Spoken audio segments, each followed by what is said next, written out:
Hi, welcome to the show, to the ShuttleTales podcast. We have Harry in the house. He's going to share all his badminton knowledge and experiences for all you youngsters who are starting to play badminton or who are pursuing to be the next badminton superstars.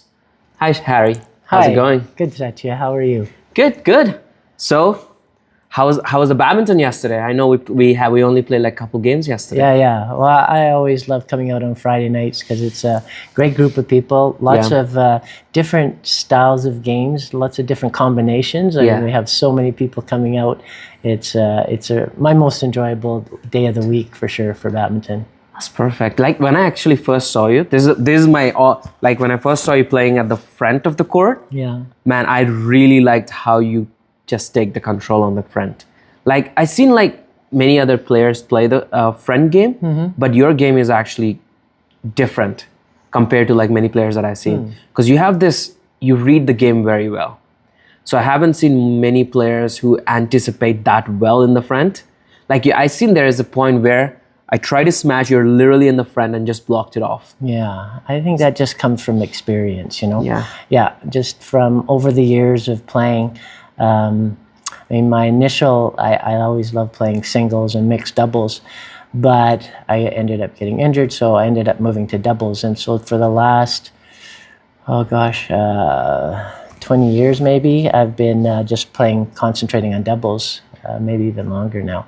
Wow. But the game of doubles is a lot of, I find of anticipation. Yes. Because it's quick, it's fast, and you have to be, you have to be ready. Yeah, I feel like doubles, that is the one thing about doubles. There's no time you have to like instantly make that call. Exactly. And then at the same time, it's not just you making that call and also your partner reading your call. Yes. So if there is a mismatch of that, I feel like, I feel like it comes by like playing together and then seeing your game styles and everything. Yes. But yeah, doubles, that is a fun part of me, like love playing doubles. Yes. Compared to singles before, is like, it's more of like, you have to be on there. Like you have to think fast. You can't, in singles, you can get away with like doing a very high clear, okay, come back, reset, right? Right, but in doubles, it's basically, they're trying to push you to not do that. Fast. Which is very, I like about. But you said like injuries. I mean, I feel like the injuries is like a big part of this game, isn't it? Yeah. Well, over my years, I've been playing badminton now for 53 years. Wait, what? So, I started when I was 16, and absolutely, yes, you're going to have injuries over that period of time, right? I had one serious injury. That was back in just making notes because I couldn't even remember when that was. Oh, it's all good, man. 53 years, it's definitely hard. It was back in, it was a singles match that I had, and I really injured my knee badly that year. Yeah. I won the tournament, but the result was a very bad knee injury, and I was out for 2 years. Where I was actually on a cane. I had some orthopedic surgery done, but nothing that the surgeon could do. She said I was just bone on bone because I had removed my ACL, my cartilage way back when I was around 15. Oh, wow. So. It really, that just did it. And from then on, I've only been playing doubles. Yeah. I feel like the singles, like mainly previously, even like a couple years ago, or even like 4 or 5 years ago in a tournament, I had like one of the buddy that I know actually accidentally landed when he's doing a jump smash. He landed on a wrong foot and he was out for like 8 months. Yeah. Like he twisted the ankle side. I'm like, serious. And he's done for 8 months. I'm like, I think the injuries are like very prone to happen in sports. Yes. That is why like I always try, like as we're young, I feel like we kind of put the stretching aside. We're like, let's just get on the court and play more. Yes. But as you're passing and I'm seeing these injuries, I'm like, now I know the value of like how stretching before and after is like such a huge, even when I talked in the last podcast with Terry, like he mentioned like how he does a lot of stretching before and after for him to like avoid having those kind of like injuries, which is very prone to happen in our sport basically. Yeah. But who's your role model to start this badminton? Like or when you started it? For me, actually, when I started to play badminton, I was introduced in high school. So I was already 15, 16 years old. Yeah. I didn't know badminton at all. I didn't know of how big a sport it was worldwide. Yeah. I only knew in my own little city Yeah. what was in front of me. And so my role models were people that I could see, because I was never coached. I only participated. Oh, yeah. And so then I'd go to a tournament and I would see probably the first person that I really sort of was impressed by and I wanted to follow was actually a woman. And her name is Wendy Carter. She was Wendy Clarkson at the time. Okay. And this was back in Edmonton at the Royal Glenora Club. And I went to a tournament there and I watched her play. And she is the same age as me. And she was incredible. But she was brought up like from a young age, playing badminton and being coached properly. Yes. And her footwork was amazing. Her style was amazing. And her dedication. I remember one of the things that impressed me so much when I first saw her play, and I stayed afterwards. Yeah. After her matches, after the tournament was over, I'm still sitting there, and she is out on the court with a skipping rope. Oh my God. Skipping, right? And so this is maybe her cool down or whatever. Yes. I didn't know at the time. Yeah. But I'm just like, wow, here's someone so dedicated to the game. But yeah, when you say role models, I mean, I had role models, but they were just local folks, most of them. Yes. People that took me under their wing and showed me a little bit more about the game. And so they're not like your, back in my day, I'm trying to think of the person, Lee Sweet King. He was a very big smasher back in the day. Lim Sweet King, I think that is the correct name. But yeah, so I didn't know people in the badminton world at the high levels, didn't understand any of that until later on. I think for me, even if I were to have like role models and stuff, yes, we do admire as like the international players, but it's always like the relatability or seeing in like person, that's how a person plays actually the biggest for me. Yeah. Like, and also the badminton community, when I started playing or came here in Canada and playing, it's always the people that help me out openly. Like, I just go up to them, and it's like you, like when I have a doubt of like some doubles, when you're playing in the front, I just reach out to you and I'm like, hey, you did this amazing shot, like how can I get it, or how did you do it and stuff. I'm very open to express. Yeah. And those are the role models, like, and that is, we all learn from each other or what we see that's closest to us. Yes. So like having that local role models is very important as a badminton player to look up to, and then you reach to that level. And that is amazing. Yeah. Well, having the open mind to as well, like what you do, is a very good thing. Yeah. I think you also got like, have you ever tried any other sports other than badminton? I know you said started 15, I started 16. with my first sports were baseball was my number one sport when I was growing up. Yeah. And then after that, I tried all sports. Yeah. But honestly, baseball was the number one sport that I played. And that gave me the throwing motion that we have with badminton overheads. So that was very important. The footwork was a lot more difficult, but I just when I started to watch badminton, I just tried to copy. I just would watch, right, and copy. Okay, I would pick a good player like Wendy was, or any of the professionals at the time. There was a guy from Czechoslovakia that came to Canada. His name was Jan Novotny. And I remember watching him and how smooth he was, and how just his footwork was amazing, right? It's just how he could cover the whole court. And so just watching that and then trying to emulate, right? Trying to do the same things. And so, this is kind of how I learned. Perfect. And also I think whenever I watch like videos, like let's say on YouTube or whatever, if I'm trying, it's always a bit, it's different actually to watch a real game in real life. So it's a very different of learning experience. Yes. So I could think, okay, they may have done this, they may have done that, but in reality, it's actually a total different ballgame. So I learned that from actually watching Peter Gate. Okay. So he does some YouTube videos on like how certain deceptive shots are made. Yes. Or even another YouTuber from Canada actually.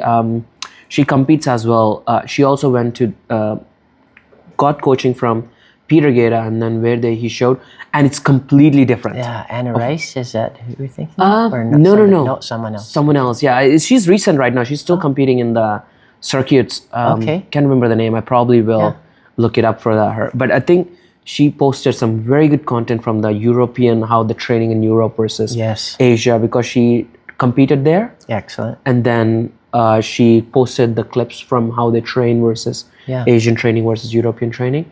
Man, like it's unreal, because I watch on YouTube and I think, oh, they did this. Yes. And it's when they did the tutorial, oh no, this is definitely not what I got it from it. So I was like, okay, it's better. We'll learn from someone that I know. Yeah. So that's YouTube's wonderful, right? I mean, having all that at your fingertips, you know, you want to look at something, you can do it right now, and you can, you know, or you can watch a match, you can watch a certain game and pick up something. Yeah. And also now the YouTube, like before badminton, I think they're just the games and like shots and everything, but now there are a lot of coaches and a lot of players are coming out to show it to the world, because that is the best way to reach the world compared to like as if I were to go to Europe or any academy to learn. It's kind of like hard for regular players to like learn from, and that is the biggest like we are lacking in the sense on the Western side compared to like Europe and Asian coaching side. So where it's very accessible, and the coaching techniques and everything are very different compared to the Western side of learning and improvising and the sport being, because that is the one thing I came across is having the leagues. Like, have you ever thought like maybe like Canada should have some kind of like a club league system? Yeah, it's our difficulty is distance, right, between cities.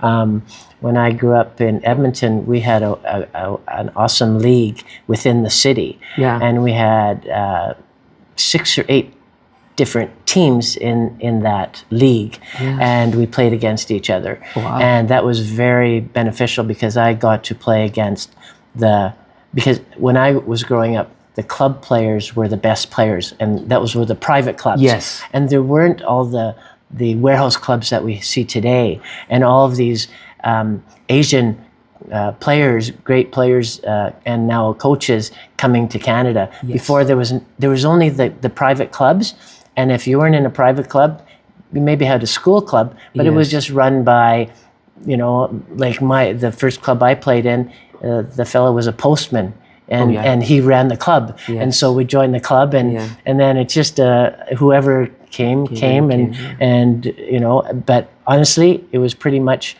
all Caucasian at the time. You know, now it's completely different.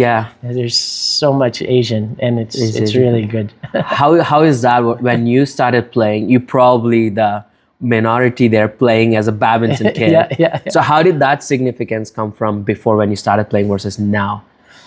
Well, I think, I mean, the level now is just so much higher across the board.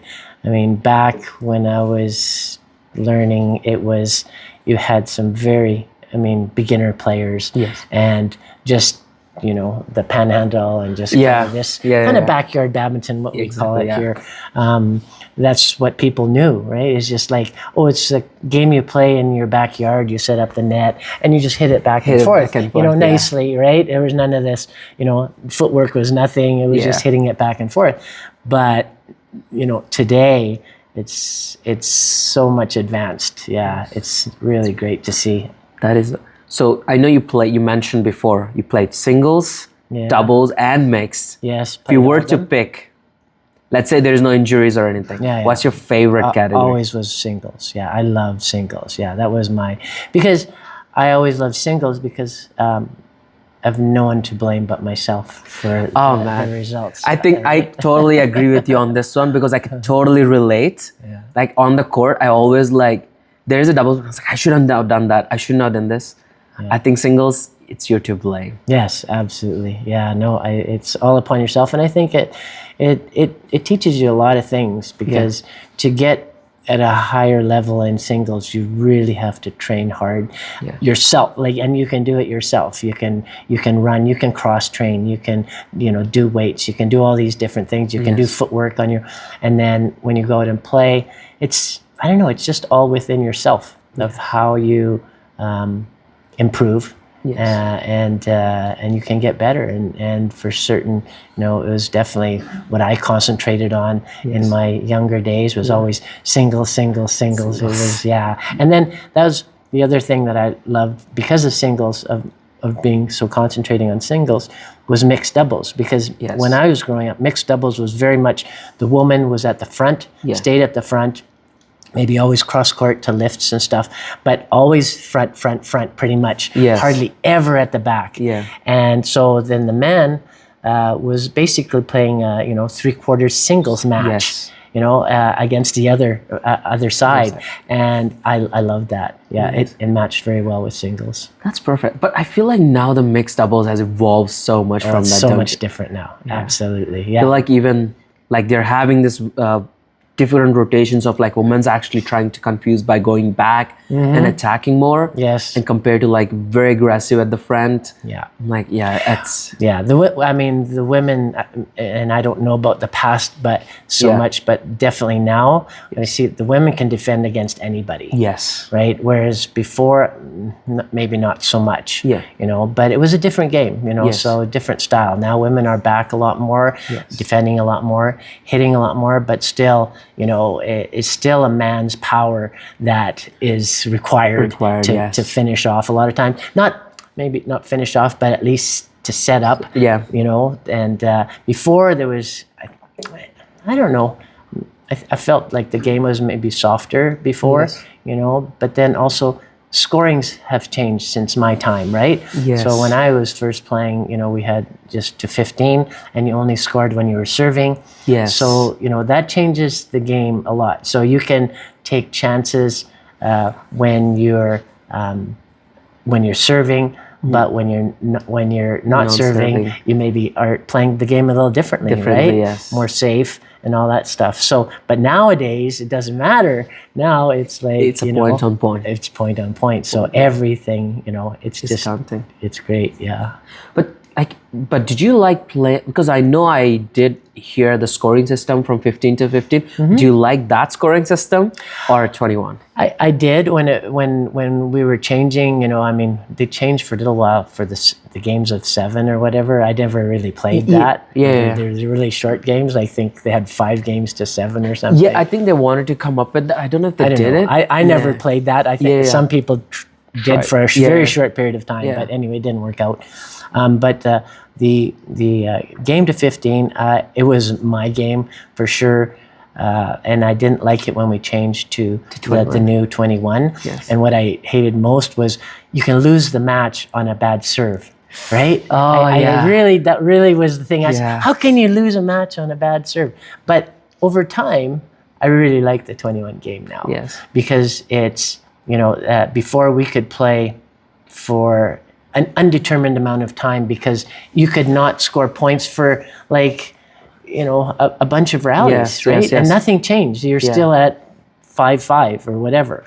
But now that can't happen. So it's better that the game is completed sooner. It's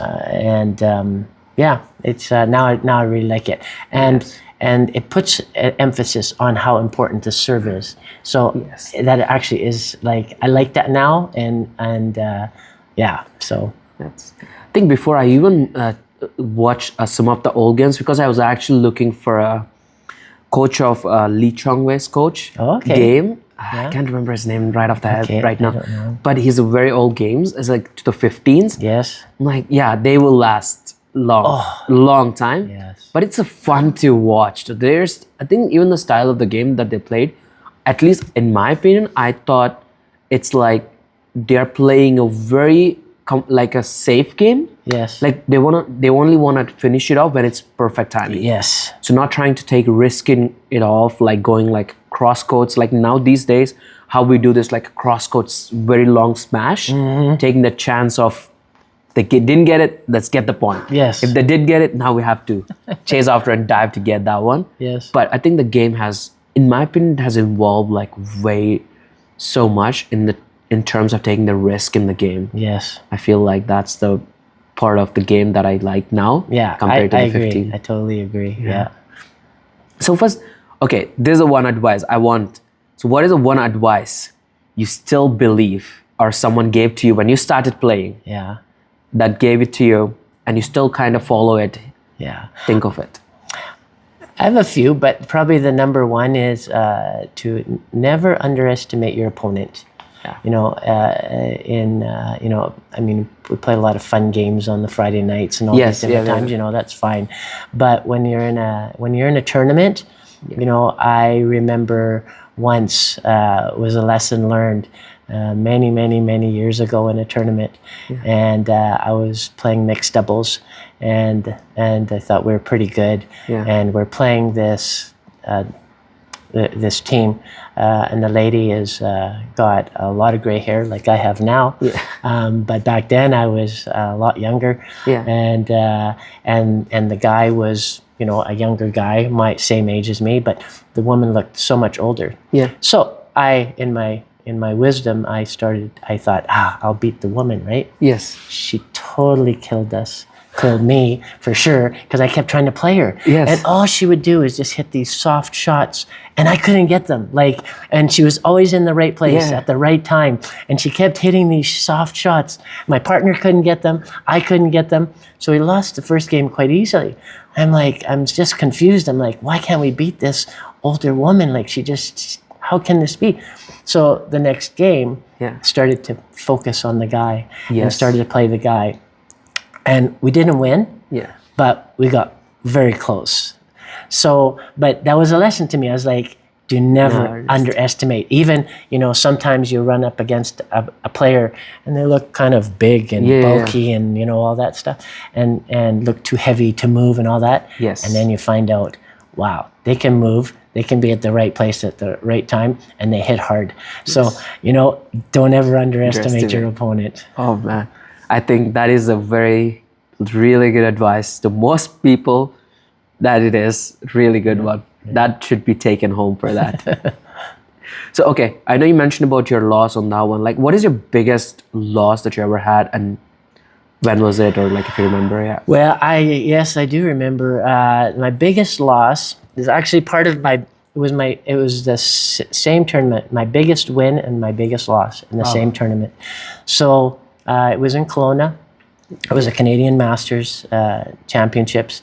I came into the tournament not in good shape. I hadn't been playing a lot, but I went anyway. I thought, I'll give it a shot. Yes. I had a really tough match, the first one, and then in my second match, it wasn't, maybe not my second match, but it was like the semifinals of the tournament, and it was against a fellow named Henry Painter, and Henry is pretty famous in Canadian badminton. He's won the All England Masters in singles. He's from Kelowna, West Bank is where he's from. His dad was the oldest badminton player, competitive badminton player in the Guinness Book of Records at one time in his 90s. He's passed now a few years ago. But anyway, Henry is pretty famous in our circles for badminton, and he's always my nemesis when it comes to singles. Yes. So he would always run me to the ground, and I would lose to him. So I'm playing in his home courts. He's from there. This is where he plays, and I end up beating him in his home court. And that was my biggest victory. Yeah. But right after that came my biggest defeat. I ended up playing his doubles partner, Kevin Hancock. And it was the old scoring system, 15, right? Yes. So anyway, I was beat. I was beat because these games I had were just, to get there were very difficult. Yes. And so I'm in the finals against Kevin, and he beats me the first game, I think not super easily, but quite easily. And then the second game, I lost 15-0. I didn't get 1 point in that in that last game.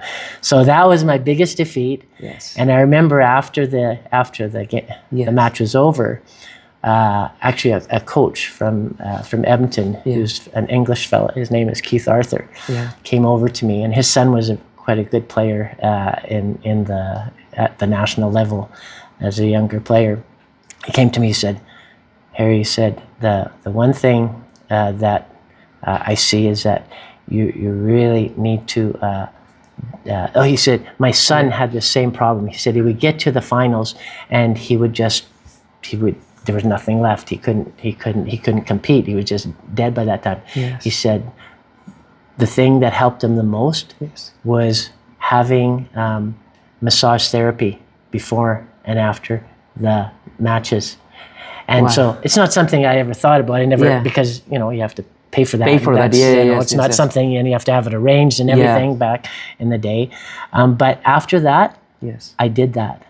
I went and I did massage before I went to the tournament. Okay. And for recovery, when I got back home, and then I did the massage again at where I play badminton, and it really helped me for a number of years. I don't do it anymore, but it was one of those things. It was my greatest win, but also my greatest loss at the same tournament. Yeah. Actually, funny thing, we actually talked about, me and Terry brought up Henry. Yes. And also his dad that's playing the longest badminton. Yes. And I actually met him in Vancouver. You did? Oh. So, and because I Henry think Henry's partner is Sue, right? Yeah. Yes. For mixed? Yes. So Sue plays in... Suhar, yes. She plays in Vancouver Racket Club. Yes. So that's where I heard, I played with her, and then we also talked about her. I was like, that's funny. Like I just played with Suhar a couple of times this last little while, So what, did it... After the loss, okay, this is the one thing that I want to ask or get an advice for myself as well. How did you take that loss after? Was it? Oh, for me at that time, it was devastating. I was pretty crushed after that. But it's one of my other things that you should never give up. Yes. And so after that, I played every tournament I could. Because I just didn't ever want that to happen to me again. Wow. And I wasn't I wasn't a big workout guy. I did cross training, but I never did training specifically for badminton. Okay. I never did that. Yes. But I just kept training a lot in other ways, running and doing different things like that. But also I played every tournament I could. And then after that loss, it became my first time I ever won the singles for the Masters at the national level. Wow! So that spurred me on to just try harder and just be more I guess just aware of Keith Arthur told me here's one thing you can do to improve your performance at a tournament. Do the massage therapy, before and after, and during if you can. But I find you have to be very careful during, because if it's too hard, the massage is too hard, it can be actually hurt you more. I find. I think it has to for be. me. It has to be the right amount. So the be. pressures and how hard they do, and depending on when your next match is and stuff. But it was a lesson learned, and certainly it inspired me to work harder. I think to be honest, listening to that actually gave me goosebumps, because for me, after a loss, I feel like it crushes me a lot. If I lose something, I'm like, why am I doing this? Why I lost? And I think that's the it's kind of the mentality. Either it can yourself, where it can boost you to what, I'm the next tournament, I'm gonna train harder, work harder. Or it could go to the other way, where many people, many badminton players are starting out mainly, gets to a tournament, tries their first tournament, gets this loss, and it's kind of, they feel, okay, maybe I don't belong to play badminton. Maybe I don't want to play tournaments anymore because I'm losing it. So I feel like that is the one biggest drawbacks for most beginner players. Yes. Where we are seeing them coming on the court and then just having that first defeat. And absolutely. I mean, it takes a long time to learn the strokes properly. And I sometimes I get into situations where I'm helping out, someone, beginner player, and and they're always very apologetic about, oh, I can't hit this, or I can't do this, and I can't do that. So, look, you're just beginning. Don't expect so much of yourself, right? It takes years, to learn. I know players that still they can't serve properly and they've played for years and years and years and years, and it takes time, and it takes patience, and it takes I think a more positive attitude, and just don't be so hard on yourself. Just take your time, keep practicing. It will get better. It will, if you keep practicing and you have a mindfulness to what you're practicing. I think coming back to that, like I think after, usually whenever I lose to, I think this is the best experience that I learned myself. So whenever I play against a really good strong players in a tournament or whatever, I just go up to them. So I had this one experience where I played with doubles in Vancouver for the Masters Open. I think Open and Masters tournament. So I was playing as left and right players. So I had never encountered that before. Oh, okay. So and they're very strong, and they're coaches from Manitoba, if I'm not wrong. Okay. Or left and they're brothers. Ah. So right after the first set is over, in between the set, and then I went up to them and was like, okay, nothing's working for me. Help me out. I want to be able to crack this code.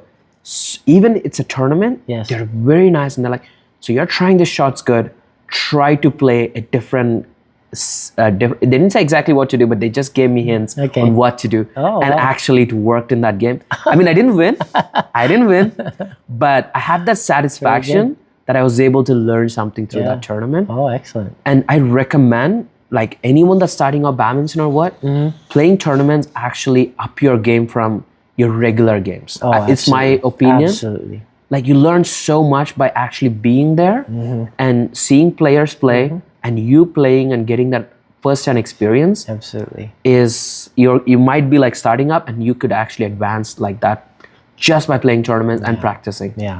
So that is my first experience. And very good. And you always try harder in a tournament too. Yes. So your level of output, of energy is always like greater, I find. Exactly. That is the one big thing. Yeah, good for you. So, but how's that injury though? I know you mentioned like you had that big injury. It took like 2 years. Yeah, it took 2 years to recover from that one, and then I've never played singles since. I've had other injuries. I had a torn calf muscle that took me out for about 6 months. I had most recently, just at COVID time, I fell on my bike. Well, the initial injury happened before COVID, in 2018 or 19, and I did something to my shoulder. It was a rotator cuff, and I actually played in a tournament afterwards in Vancouver, the Masters, and I couldn't play. Like I had to keep my arm and shoulder in tight in order to hit the shuttle. So that was the initial injury. Then after, I did recover after the tournament to a certain degree. I took some cortisone shot and some other things, and it was good for a while. And then at COVID, I was out riding my bicycle, and I ended up falling on my shoulder.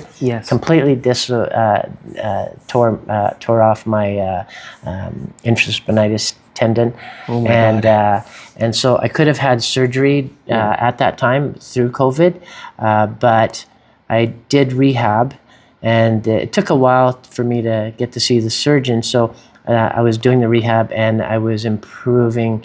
I improved enough that the surgeon thought that he could only get me 5 to 7% better than where I was at, and because I had no pain and stuff, he didn't actually recommend, but I could tell by the way he was talking to me, this is maybe not a great idea to go and have the surgery done, because it's not going to be that much better. And he told me that in fact it could actually, through the surgery, I might end up with some other issues, maybe even some pain.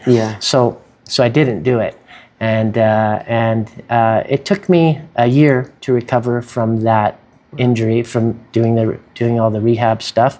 Yeah. Backhands were the worst. That took the longest time. Yes. And it affects my game for sure. It affects my strokes. It affects certain positions where I can put my racket and stuff. But it's fine. And I have a few friends that had the surgery. Yes. And I know that they're no better off than I am without it. So I'm happy I didn't do it, even though I could have had the surgery done. But it takes time. Every injury, you need to make sure that you are completely healed before you try to go out again. And I've seen that over and over again. Yes. If you try to go out before your injury is completely healed, you're playing with fire. It's like you're gambling with your injury again, and I've seen it many times. So I think that's the one biggest thing right now. I think I'm glad that technology has evolved, and now we have this like massage guns and everything coming in, and absolutely. they're very handy during the tournament. Like now, it's like many players are putting more effort into it. Yeah, I have them. Like having it's very good relief to like prevent injuries during the tournament times, and it's tough. Like if you see that it's happening, and I think it's better to like just call it off on that day. Absolutely. And just prevent the further injuries. Yeah, no, totally agree. Yeah, if you're injured, you can't play. That's the thing. You were out for like 6 months. You just stop that one day today, you're good, and then you can rest up. Yeah. Come back strong again. Exactly. So it's better not to go too hard on it. Absolutely, yeah. Unless you're competing in All England Open, so yeah. At certain levels, absolutely, you're going to continue. But I did notice for a period of time. I don't see it as much now, but I was seeing a lot of younger players with bandages and this and that, and supportive things at such a young age.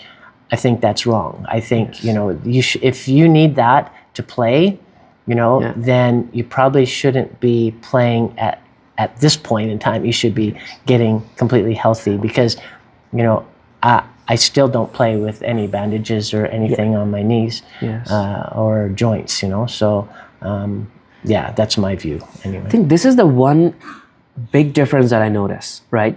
So when I see Masters players play, I don't see any of those, the kinesiology tapes or kinetic tapes or any of them happening to them, right? When I see these younger players coming in, they have these tapes, and I'm not sure if it is they're having the slightest pain, and then they're just trying to have that pain off balance by having that tape because it's accessible now. Yes. Not too sure if there was like these kind of like tapes and all that stuff. There weren't until, in the last 10 years or so for me. I have used the kinesiology tape. I have done some other things. Yes.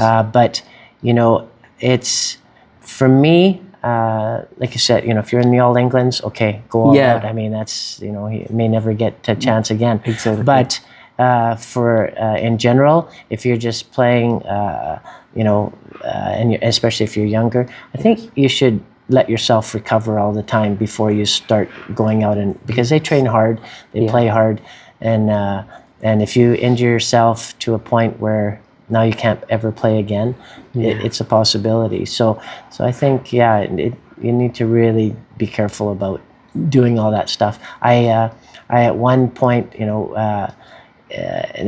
strangely enough, again against Henry Painter in one of the tournaments where I lost against him, I was in a 3-game match with him, and in the second game I had a back problem, and I took some.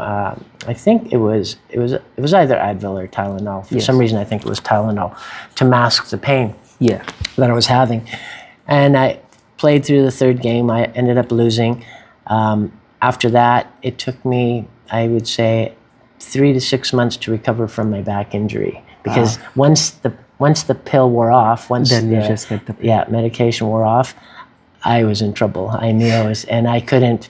I had to roll out of bed. It was not good. I couldn't put on my socks, stuff like that. And it's just because I wanted to win so badly, because and I was willing to take I took a medication that masked the pain, and so it's not a good thing. I think it's that athletic mentality. It's not, I think when we are in there, Well, you're competitive. it's like, no, even if there's a pain, it's okay. I'll get a pain relief. Just get that spray, tie it up. Exactly. I'm gonna play. Yeah. I want to win this. Yeah, and at certain levels, that's okay. Like you said, I mean, we saw it as well just recently. Carolina Marin, right? When she was playing in the Olympics, right? And she had been injured, up until that tournament, I think, pretty much, and then playing, and then.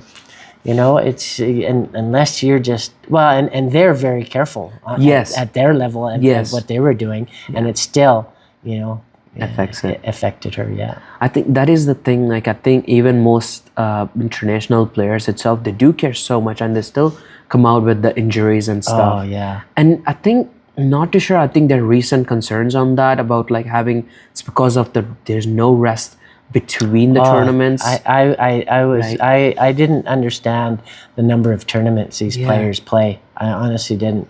And then when they're playing like every week at that level, of course you can't win every week. I mean, the level of effort that goes into any one of those wins at that level, it's those rallies are incredible. Yeah. Plus, on top of that, they have to travel, accommodate to the weather, time differences. Oh, it's really so much on their physical bodies and stability, and that's probably why they're having so many of the injuries for players.